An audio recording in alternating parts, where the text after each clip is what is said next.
हाँ भाई, सभी को नमस्कार। बैठिए, जहाँ भी अपना स्थान है आप लोगों का।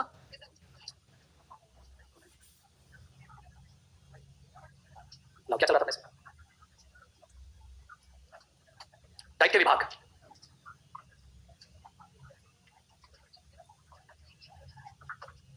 राजस्थान में कितनी डाइट है भाई? 33। और जिले कितने? और प्रत्येक जिले में क्या है? Light house. क्या कहा गया इसको? प्रकाश स्तंभ कहा गया है। किसको? डाइट को। क्योंकि प्रारंभिक शिक्षा में क्या करेगा? ये उजाला करेगा। और प्रारंभिक शिक्षा के साथ साथ ये साक्षरता के क्षेत्र में भी क्या करेगा? काम करेगा। और इसी को हम पढ़ रहे थे, डाइट। जिला स्तर की सबसे बड़ी अकादमिक संस्था। जिला स्तर की सबसे बड़ी अकादमिक संस्था क्या नाम है? डाइट। डाइट के कितने विभाग बताएं? 7। और सातों कैसे हैं? अकादमिक। कैसे हैं? इंग्लिश में हम कहते हैं एकेडमिक। और इन सातों में से एक विभाग ऐसा है जो सेवा पूरा, और 6 विभाग ऐसे हैं जो इन सर्विस प्रोग्राम को प्रोवाइड करवाते हैं। ये तो उन डिपार्टमेंटों का मैंने वर्गीकरण भी बनवाया था। सबसे पहले पढ़ते हैं इसी को हम। एक नंबर पर जो विभाग आता है अपने इसके अंदर लिखिए, सेवा पूरा शिक्षक शिक्षा, PSTE, pre service teacher education. Heading डालिए, विभाग नंबर 1।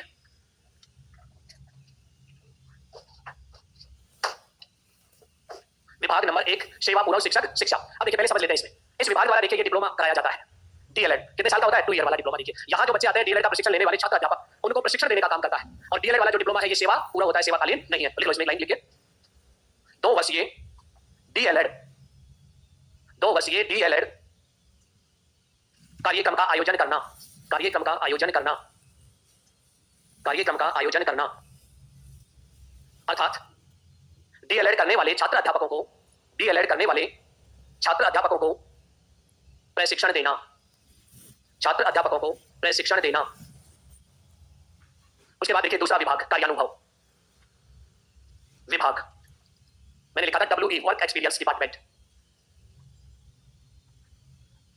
नाम से ही पता लगा कोई ना कोई कार्य सिखाया जाता है इसमें। इस विभाग द्वारा देखिए योग शिक्षा, स्वास्थ्य शिक्षा, कला शिक्षा, मूल्य शिक्षा, प्रार्थना सभा, प्रार्थना सभा और श्रम के प्रति श्रद्धा के भाव विकसित करने वाला एक विभाग है। बच्चे के अंदर देखिए ऐसे संस्कार डालने वाला जो देखिए मूल्य की शिक्षा हो, प्रार्थना का आयोजन कैसे हो, कला शिक्षा, स्वास्थ्य शिक्षा, योग शिक्षा, या देखिए संगीत शिक्षा भी इसमें आती है। इन सब चीजों में बच्चे को पारंगत करने के लिए पहले टीचर को क्या दी जाती है? ट्रेनिंग। एक चीज होती है जो स्कूलों में आयोजित होता है, SUPW कैंप, समाज उपयोगी उत्पादन कार्य। तो वो कैंप का आयोजन भी स्कूलों में कैसे करना है, इसकी भी ट्रेनिंग कौन सा विभाग देता है? यही विभाग देता है। गांधी जी के सपनों को साकार करने वाला विभाग। आप कहेंगे कैसे? क्योंकि गांधी जी भी यही चाहते हैं हर व्यक्ति अपना काम स्वयं करे और वो अपने काम को करके ये सीखे कि ये काम कैसे होता है। तो इसलिए यहाँ पर श्रम के प्रति श्रद्धा के भाव विकसित होते हैं। चाहे बच्चा देखिए अमीर का हो या गरीब का, जब सारे काम बच्चा स्वयं करेगा और इन चीजों को अपनाएगा तो उसमें श्रम के प्रति कैसा भाव होगा? श्रद्धा का भाव होगा। यानी जो मेहनत करते हैं उनके दुख और दर्द को समझेगा वो बच्चा। एक बच्चा जिसको कुछ पता ही नहीं है कि गेहूं कैसे आता है, वो तो सोचता है कि बाजार में बनता होगा, उसे क्या पता किसान कैसे पैदा करके बेचता है। तो श्रम के प्रति कौन से भाव पैदा करना? श्रद्धा। उसे मूल्य शिक्षा देना, क्योंकि बच्चों का नैतिक पतन हो रहा है, उस पतन को रोकना है। मूल्यों के बारे में उनको क्या देना? जानकारी। ये शिक्षा जब मिलेगी जब हमारे टीचर को ट्रेनिंग दी जाएगी। और शिक्षक को बुलाया जाता है यहाँ पर कार्यानुभव विभाग के अंदर इन सब चीजों की ट्रेनिंग देने के लिए। तो लिखो इसमें एक लाइन, नाम लिखिए कार्यानुभव। तो लिखिए, सेवारत शिक्षकों को, सेवारत शिक्षकों को निम्नलिखित क्षेत्रों में प्रशिक्षण दिया जाता है। और ये निम्नलिखित ये सारे हैं, निम्नलिखित क्षेत्रों में प्रशिक्षण दिया जाता है। लिख लीजिए, जितने भी जिन्होंने पहले लिखा है वो निम्नलिखित की जगह क्या कर लें? उपरोक्त लिखित। डाइट में 6 विभाग है, 6 को 6 देखिए शिक्षकों को प्रशिक्षण देते हैं समय समय पर। जो कैलेंडर बना है उसके अकॉर्डिंग जनवरी में किनका प्रशिक्षण होगा, फरवरी में किनका होगा, मार्च में किसका होगा, पूरा कैलेंडर बना हुआ होता है। सेवा पूरा तो DLED है, बाकी 6 विभाग देखिए 6 तरह के प्रशिक्षण देते हैं।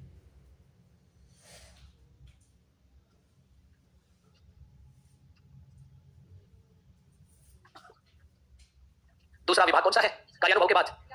DRU। इनमें क्या कहेंगे? District resource unit. DRU को कहेंगे जिला संदर्भ इकाई यूनिट, DRU। अंग्रेजी में आपको लिखा हुआ नाम पहले मिल चुके हैं, वरना जो मिला था उसमें सारे विभाग लिखे हुए हैं। तो इसलिए हम यहाँ हिंदी में लिख रहे हैं जिला संदर्भ इकाई। पूरे जिले में किसी कार्यक्रम को चलाना हो तो इसको दिया जाता है। पूरे जिले में कोई कार्यक्रम चलाना हो, जैसे बालिका दिवस का आयोजन करना है, इसकी जिम्मेदारी। साक्षरता के कार्यक्रम चलाने हैं, इसकी जिम्मेदारी, क्योंकि पूरे जिले की यूनिट है। कोई भी किसी भी तरह का काम, बालिका शिक्षा, विकलांग दिवस, पर्यावरण दिवस, जनसंख्या दिवस, एड्स दिवस, विकलांग दिवस, सारे दिवसों का आयोजन करने की जिम्मेदारी किसकी है? इसी की है। तो लिख लीजिए, इस विभाग द्वारा, इस विभाग द्वारा सामुदायिक जागृति के, इस विभाग द्वारा सामुदायिक जागृति के कार्यक्रम चलाए जाते हैं, कार्यक्रम चलाए जाते हैं। जैसे जैसे पर्यावरण दिवस कब मनाते हैं? और आज कितनी तारीख है? 6 है या 5 है? अच्छा, तो कल क्या था हमारा? पर्यावरण दिवस। लिखिए उसके बाद जनसंख्या दिवस कब मनाते हैं? ये 11 जुलाई को क्यों मनाते? 12 को क्यों नहीं मना लेते? 11 जुलाई 1987 को पहली बार 5 अरब जनसंख्या हो गई थी पूरे वर्ल्ड की। इसलिए देखिए हम 11 जुलाई को किस रूप में मनाते हैं? पॉपुलेशन डे के रूप में मनाते हैं। उसके बाद लिखिए बालिका दिवस। ऐसे ही दिवस एक और मनाया जाता है, देखिए विकलांग दिवस, विकलांग दिवस, मानवाधिकार दिवस, मानवाधिकार दिवस। तो ये सारी कार्यक्रम कौन चलाएगा? DRU विभाग। उसके बाद अगला विभाग कौन सा आता है? शैक्षिक तकनीकी विभाग, शैक्षिक तकनीकी या प्रौद्योगिकी विभाग, ET। इसका काम है देखिए सर्व दृश्य सामग्री के निर्माण में क्या देना? प्रशिक्षण देना। लिख लो आप इसमें, कंप्यूटर व स्वदर्श सामग्री निर्माण में प्रशिक्षण देना। प्रशिक्षण देना।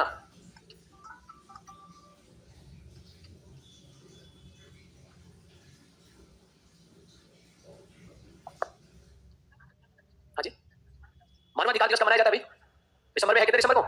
10 दिसंबर को। और बालिका दिवस कब मनाते हैं? 24 जनवरी को। तो अपने ये नहीं पूछेगा कोर्स में कि मानवाधिकार दिवस कब मनाया जाता है, बालिका दिवस कब मनाया जाता है। अपने ये पूछेगा सामुदायिक जागृति के क्षेत्र में प्रशिक्षण देने वाला विभाग कौन सा है, और सर्वत्र सामग्री के निर्माण और कंप्यूटर शिक्षा में प्रशिक्षण देने वाला विभाग कौन? अगला विभाग देखिए कौन सा आता है? प्लानिंग को हम कहते हैं नियोजन एवं प्रबंधन विभाग। ये टाइप का महत्वपूर्ण विभाग है। देखिए ये टाइप का कैसा विभाग है? महत्वपूर्ण, जिसे P&M कहते हैं हम, P&M, planning and management department. ये लिखिए, नियोजन एवं प्रबंधन विभाग। तो देखिए पूरी टाइप का वार्षिक कैलेंडर कौन तैयार करता है? ये तैयार नहीं करता, अनुमोदन करता है। तैयार तो एक और डिपार्टमेंट आएगा, वो करेगा, लेकिन अनुमोदन कौन करेगा? ये। और जैसे ही अनुमोदन होगा तो उस पर कार्यवाही हो जाती है। दूसरा देखिए, 2 बैठक होती है, मैंने आपको बताया था, DDMC और एक BAC।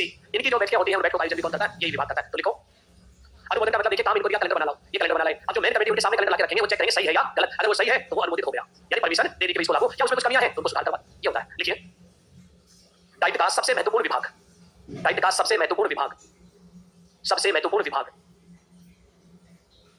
इस विभाग द्वारा ही, इस विभाग द्वारा ही, विभाग द्वारा ही DDMC नाम आ चुका था ये तक, वह PAC, इस विभाग द्वारा DDMC व PAC की बैठकों का आयोजन करना और उनका रिकॉर्ड रखना, आयोजन करना और उनका रिकॉर्ड रखना। फिर लिखिए दूसरी लाइन में, दायित्व के वार्षिक कैलेंडर, दायित्व के वार्षिक कैलेंडर को अनुमोदित करना, यानी परमिशन देना उसको लागू करने की, अनुमोदित करना। एक काम और है इसके पास महत्वपूर्ण, 5वीं और 8वीं बोर्ड का काम भी यही करता है, वो भी लिखो, 5वीं व 8वीं बोर्ड परीक्षाओं को आयोजित करवाना, 5वीं व 8वीं बोर्ड परीक्षाओं को आयोजित करवाना। छठा विभाग देखिए, जिसका नाम था पाठ्यचर्या, सामग्री निर्माण या सामग्री विकास एवं मूल्यांकन, CMDE।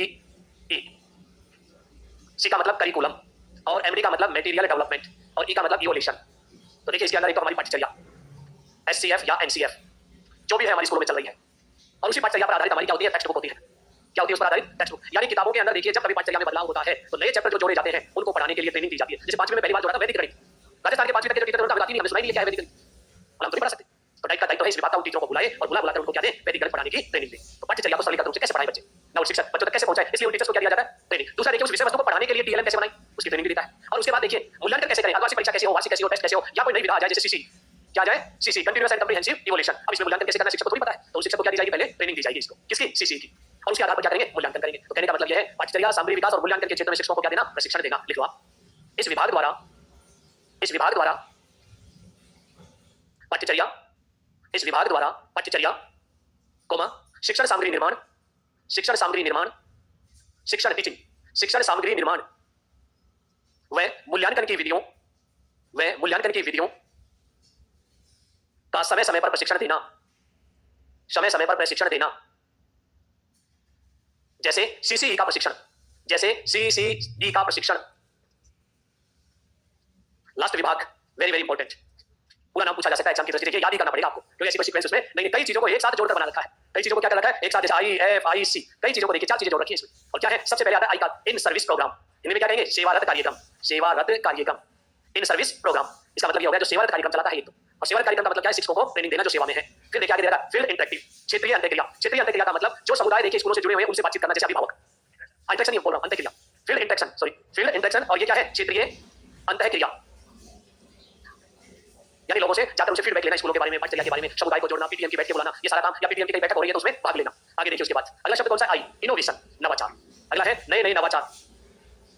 अब नवाचार क्या है? इसका एक काम है एक्शन रिसर्च करवाना, क्रियात्मक अनुसंधान, और उसका जो परिणाम निकल के आता है उसको लागू करवाना, वो क्या कहलाता है? ये नवाचार। एवं कोऑर्डिनेशन, समन्वय, क्या स्थापित करना? समन्वय विभाग।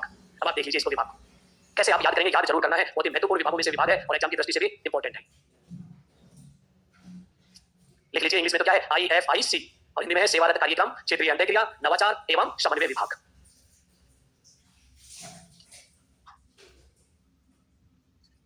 नाम सुना है एआर का? Action research. हिंदी में क्या कहते हैं? एक्शन को हम कहते हैं क्रिया, उसी से बना क्रियात्मक। और रिसर्च को क्या कहते हैं? शोध या अनुसंधान। क्या होता है ये? जब देखिए शिक्षक शिक्षण का कार्य करता है, शिक्षण कार्य करते समय जब कोई तात्कालिक समस्या आती है तो उसका तुरंत समाधान किया जाना ही क्या कहलाता है? वो भी कौन सी विधि से? वैज्ञानिक विधि से। ये फंडामेंटल रिसर्च नहीं है जो साइंटिस्ट करते हैं, केवल वैज्ञानिक विधि द्वारा समस्याओं का समाधान करने का एक तरीका है और उसी तरीके को कहा गया एक्शन रिसर्च। अब देखिए इन समस्याओं को समाधान करने के लिए जिला लेवल पर इस विभाग द्वारा 40 से 50 शिक्षकों का एक समूह बनाया जाता है। कितने टीचर्स का? 40 से 50। और उस समूह को कहते हैं डर्फ। क्या कहते हैं उस समूह को हम? डर्फ। क्या है ये dwarf? District education research firm. Hindi में भी और इंग्लिश में भी इसका नाम लिख लेते हैं हम। डिस्ट्रिक्ट देखिए एजुकेशन रिसर्च फर्म मंच। हिंदी में क्या नाम हो जाएगा? जिला शिक्षा शोध मंच या वाकपीठ।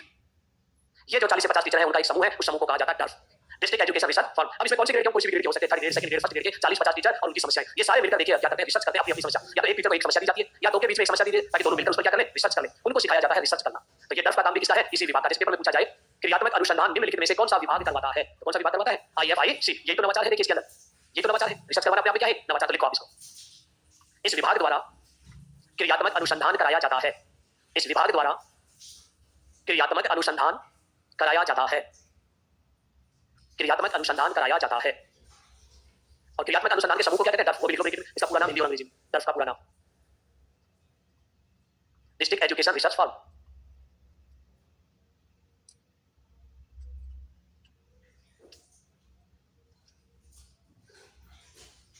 अगला कार्य लिखो इसी विभाग में, देखिए क्या होता है इसके बाद। डाइट की पत्रिका का प्रकाशन। डाइट की पत्रिका होती है, उसका प्रकाशन करवाया जाता है। देखिए डाइट की पत्रिका का प्रकाशन, एक मासिक पत्रिका निकालती है प्रत्येक डाइट। डाइट की पत्रिका का प्रकाशन कराना, पत्रिका का प्रकाशन कराना। और लिखिए अगला कार्य, डाइट का वार्षिक कैलेंडर तैयार करना। डाइट का वार्षिक कैलेंडर तैयार करना। ये कैलेंडर बनाएंगे किसको आधार मानते हुए? RSCRT उदयपुर के शिक्षक शिक्षा विभाग से जो कैलेंडर आता है उसको ध्यान में रखते हुए बनाते हैं। मैंने बताया उस कैलेंडर में केवल कितने प्रतिशत परिवर्तन कर सकते हैं, ये इससे ज्यादा चेंजेस में नहीं कर सकते। जैसे उस कैलेंडर के अनुसार काम करते हैं। बाकी तो देखिए क्षेत्र, ये देखिए लोगों से क्या बनाते हैं संबंध, तो ये भी लाइन लिख लो। स्कूल व अभिभावकों से समन्वय स्थापित करता है। स्कूल व अभिभावकों से समन्वय स्थापित करता है। डाइट के कार्य नंबर 1, शिक्षकों को प्रशिक्षण देना। शिक्षकों को प्रशिक्षण देना। शिक्षकों को प्रशिक्षण देना। और प्रशिक्षण कितने प्रकार के होते हैं? तो कौन कौन से? तो देखिए ये सेवा पूर्व देता है या सेवाकालीन, या दोनों? दोनों। एक तो देता है कौन सा? सेवा पूर्व प्रशिक्षण। किसको देता है? वेरी गुड, आप खुद ही बोलने लगे, DLED। इन बच्चों को देता है। और एक देता है सेवाकालीन।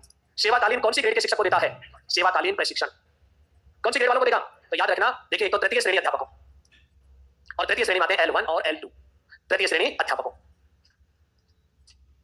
किस चीज की ट्रेनिंग देगा? विषय विशेष की। अध्यापकों को विषय विशेष व नवाचारों की, नवाचारों का। ये देखिए इसका मूल का प्रशिक्षण में दो चीजें, सेवारत DLED का प्रशिक्षण, सेवाकालीन तृतीय श्रेणी के अध्यापकों को। और प्रारंभिक शिक्षा के जितने अधिकारी उनको भी बुला कर देता था ये पहले ट्रेनिंग। जैसे PO हो गया होते थे पहले, ACBO BO आजकल नहीं होते, अब नहीं देता उनको। देखिए दूसरा कार्य लिखो,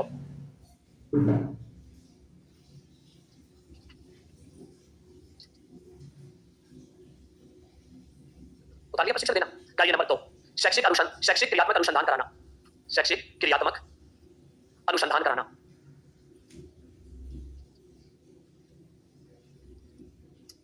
तीसरा काम कौन सा होगा? क्योंकि रिसर्च हो गई, कौन सी क्रियात्मक? तीसरा काम क्या होगा? इसके नीचे अधीन जितने भी संस्थाएं हैं उनको क्या देता है? परामर्श और सहयोग देता है। तो लिखिए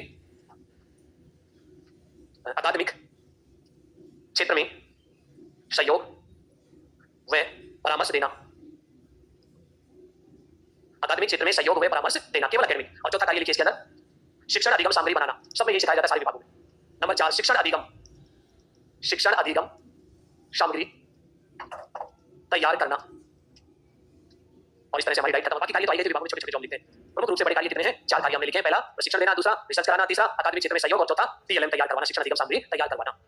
सेवारत केवल प्रशिक्षण देने वाला कौन सा था? RSCRT, वो सेवा पूर्व किसी प्रकार की ट्रेनिंग। इसी के जैसे एक इंस्टीट्यूट और है जिसका नाम है IASE,